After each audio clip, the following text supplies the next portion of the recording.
Hello, I am Matt Seuss with Spotted Dog Barbecue, and I help backyard barbecuers just like you up your game with awesome and easy barbecue cooks so that you can stay out of the doghouse. And today, because it is Christmas, I am cooking right now on my Vision Pro Series Kamado grill. I am rotisserie smoking a ribeye roast. You want to take a look at this? It's already been in here for just a little while. Look at that guy. I'm so excited on how this is going to come out. This is actually the first time I've cooked a ribeye roast, and we're going to be doing it rotisserie style because I got a feeling that is going to come out amazing. But how did I get here? Let's talk about the prep work that I did beforehand before I got this onto the grill. It all started yesterday when I took it out of the fridge, and what I did was I got rid of the fat that was on top of it. You don't need any of that fat that's on the outside of the roast. These ribeye roasts, they have a lot of fat inside of it. Any of that fat that's on the outside is preventing that seasoning from sticking to your meat and really giving you that really nice bark that I'm going after here in this cook. So I trimmed all of that off, and then what I did was I used some twine, and then I wrapped the roast with twine. I also tried to make the roast a little bit more circular so that it would cook evenly, and that twine helps keep the roast a little bit more circular and any of those loose pieces from just flailing about while it was spinning on the rotisserie. You end up having some burnt meat. Didn't want to have that. Now after that, I used some Diamond Kosher salt, and I sprinkled that all around the outside of the roast, put that on a rack on top of a cookie sheet, and threw that into the fridge. And I had that dry brining for about 24 hours. When you put that in the fridge, don't cover it, don't do anything like that. I just put it right in the middle of the fridge, and we're gonna get a nice dry brine out of that. Now, a little over 3 hours ago, I took that roast out of the fridge and put it on top of the counter. I made sure that I put that roast high enough so that this little guy over here and this other spotted dog over here that you can't see, might be off camera, that they were nowhere near it because I didn't want to come back into the kitchen and find my roast missing inside their bellies. So put that up on top of the counter, let that warm up. And I'm letting that warm up because you don't want to put a cold roast right inside the grill. You're going to have a hard time controlling that temperature. After I did that, I just let it sit there, started getting this grill ready. Now, what I did for the grill was I made out of aluminum, made a little aluminum boat in the very front of that. And what I want to do with that is catch the drippings from the roast. And you'll see when I put the roast in here, I added a little bit of homemade beef broth to it. So you don't want those drippings just going onto a hot, dry aluminum pan because that's just going to burn and you'll lose all those drippings. So adding a little bit of moisture there, that's going to help collect those drippings. So hopefully we'll get some really good juice from the meat as it's spinning around. The back half of it, I ended up using some B&B lump charcoal. Before I put the lump charcoal in, I put 3 pieces of hickory wood in there, packed it with the lump charcoal, and then lit it, got that going. My ideal cook temperature for this is in the 275 to 300 degree range. Now, about an hour ago, I seasoned the roast, and what I did with that was I took some olive oil, put that all over the outside of it. I'm using that olive oil as a binding agent so that the seasoning will stick to the roast. And in terms of seasoning, what I ended up using was 1 tablespoon of pepper, 1 tablespoon of sage, of thyme, and of rosemary. And then I also included 2 tablespoons of seasoning from Flatiron Pepper Company. They have this really cool seasoning that comes all in one little bottle here. And that consisted of toasted garlic and toasted onion with some chipotle mixed in too. So I think I got a really good rub that's going to give this some really nice seasoning on this. I mentioned that I'm going to be smoking this at 275 to 300 degrees.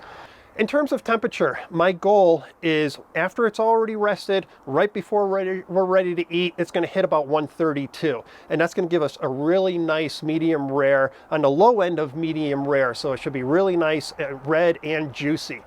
In order to do that, to achieve that 132 after it's rested, and the resting I'm going to be going for, guessing about 30 minutes, I'm going to be cooking this to an internal temperature of about 120 to 125. Now I have a meter wireless thermometer inside there. I've only used that for a couple cooks, but it has this really cool feature where you set the temperature that you want it to cook at, and it'll tell you when to pull it off and assume that the meat is going to cook a little bit warmer and increase in temperature. So my guess is that I'm going to be pulling this at around 120, 125. After a 30-minute rest, it's going to be 132, and then we are going to cut into that and eat it.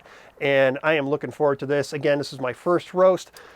Merry Christmas. Let's hope for the best here, and I'll keep you updated. So let's go let this thing cook for a little while, and I'll be back soon. All right, totally meant to get this on a lot sooner. I'm gonna explain what is going on here in a second. Let me just start basting this though, because I am a little behind schedule on this. This right here is a butter mix. I got butter, I have fresh sage, fresh rosemary, and fresh thyme. And what I'm gonna be doing is basting this. I don't wanna be rubbing it too much because I don't wanna rub off the seasoning that I already have here. But this is gonna give a really nice coating to this and inject some buttery flavor and some really nice seasoning as well. All right, fantastic. I'm gonna be doing this every couple minutes and we're gonna get some really nice flavor on this. So I'll be back in a little bit.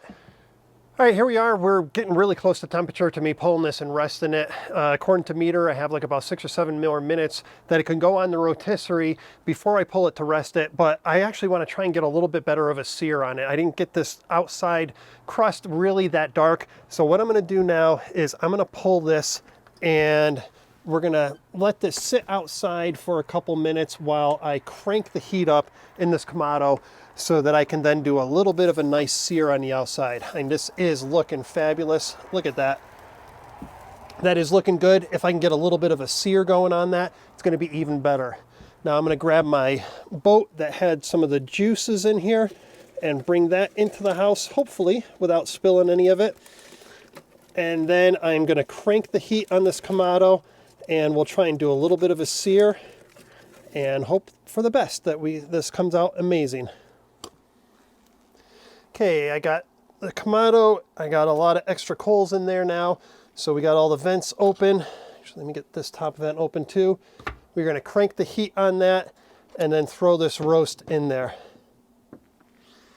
It smells amazing so far. If we can just get a nice little sear on this, I think we are gonna be golden. All right, so this is good. I just checked this with a different meat probe and my positioning on the meter thermometer was a little bit off. So instead of at the 124 that I was fearing, it's only about 114. So this is good. This is going to allow me a couple extra minutes so that I can get that sear going. So what I'm gonna do now while I got this going, I'm gonna throw that on there and we will be cranking up this heat and try and get a nice sear while also increasing the temperature a couple more degrees. 120, 125 is where I wanted to pull it. So we're about 6 degrees off on that. So everything's going good. A little bit of a rush time here, but I think we're in a good position right now. So we got this heat cranked. We're gonna raise that temperature up and be really good.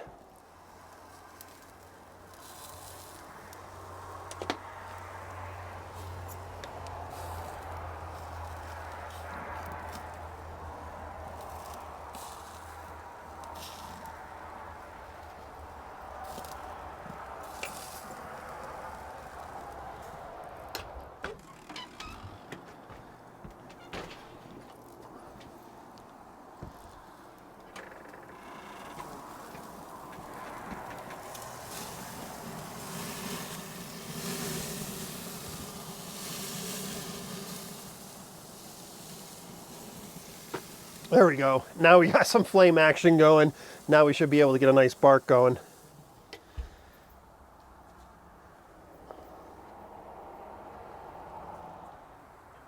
All right, this has been searing for a few minutes now. Let's go ahead and check on the temperature.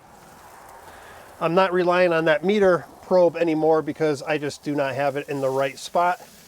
So let's go ahead. This is saying 123. We got this here at, that's a lot warmer. Okay, so 126. Yeah, we're gonna pull this right now. Let me go ahead and get the cutting board and I'm gonna put this on the cutting board and we're gonna bring this inside and let it rest.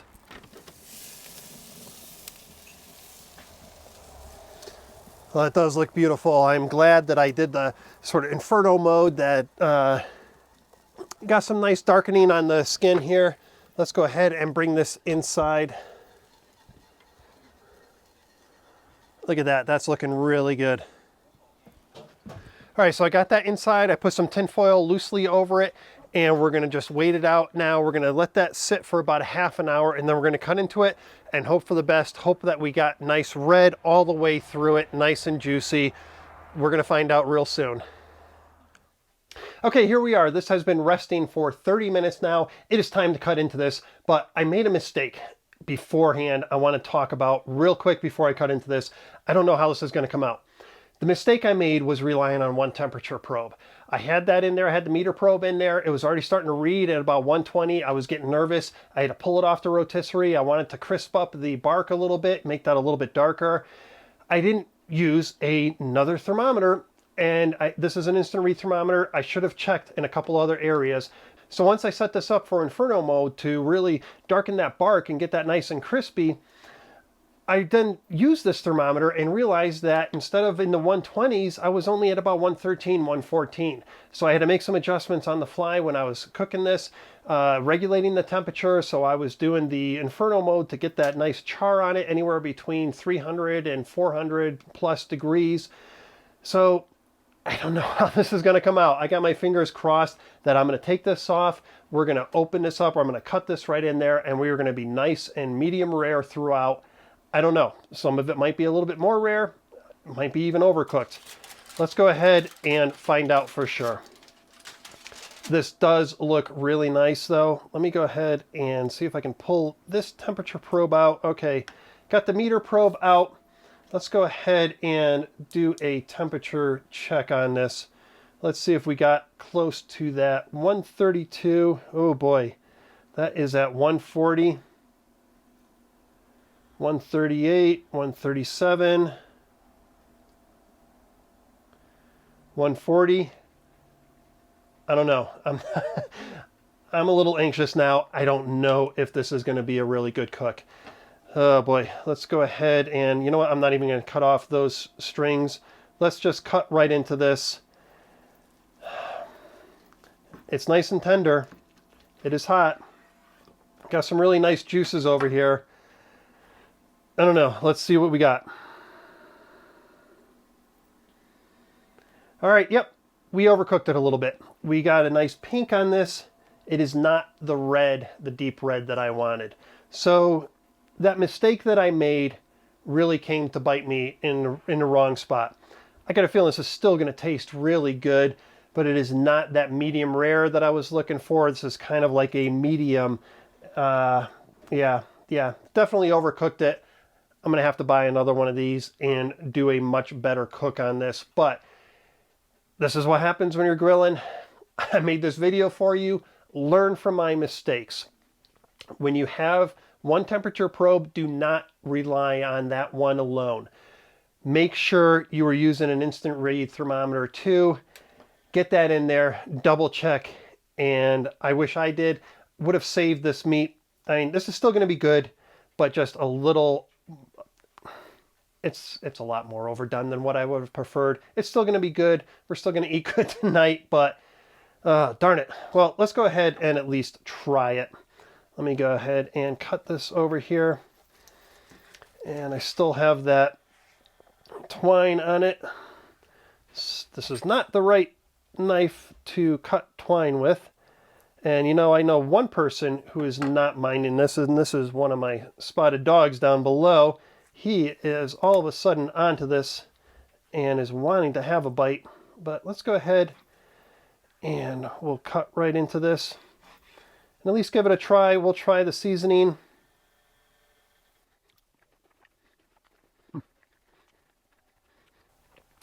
It's got a nice seasoning to it. Again, I overcooked it. Oh man, I'm sorry guys.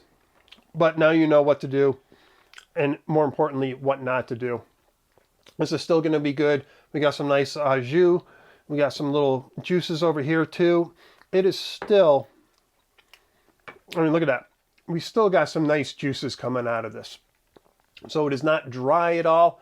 I just wish it was a little bit more rare. So I think it's now time to plate this up, and we're going to eat this. Probably give some scraps to the dog. Remember, double check your temperatures. I'm Matt Seuss with Spotted Dog Barbecue. If you like what you saw, even despite this error, again, I'm going to correct this. We'll do another video and we'll get this right. But hit that subscribe button, hit that like button, and let me know what you guys want to see in terms of barbecuing and videos.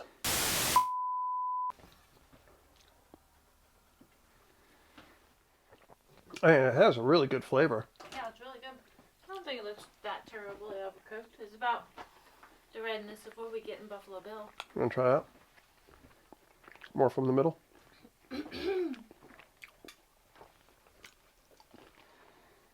All right, just wanted to come back on for one last comment. I've had a couple more pieces here. You know, I overshot my temperature. It is still very juicy. The seasoning is really good. I like how I used that butter infused with the fresh sage and the thyme and the rosemary. You could taste just little hints of that. I actually probably would have liked a little bit more of that flat iron with the toasted garlic and the toasted onion and that chipotle. I did 2 tablespoons. I might have gone with 3 or 4. I would have liked to bring out a little bit more of that heat on the exterior, but this is not going to disappoint at all. Even though I overcooked it, still very good. So, season's greetings, Merry Christmas, and I'll see you in another video.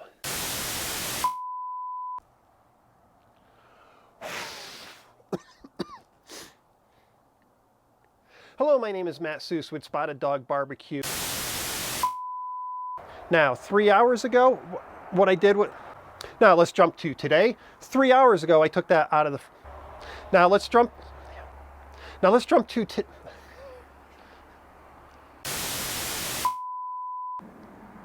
Now, stay, sit. He says, but it's cold. Stay, good boy, stay. After I did that, I added some kosher salt, some diamond kosher salt to it, and then I put it in the fridge uncovered.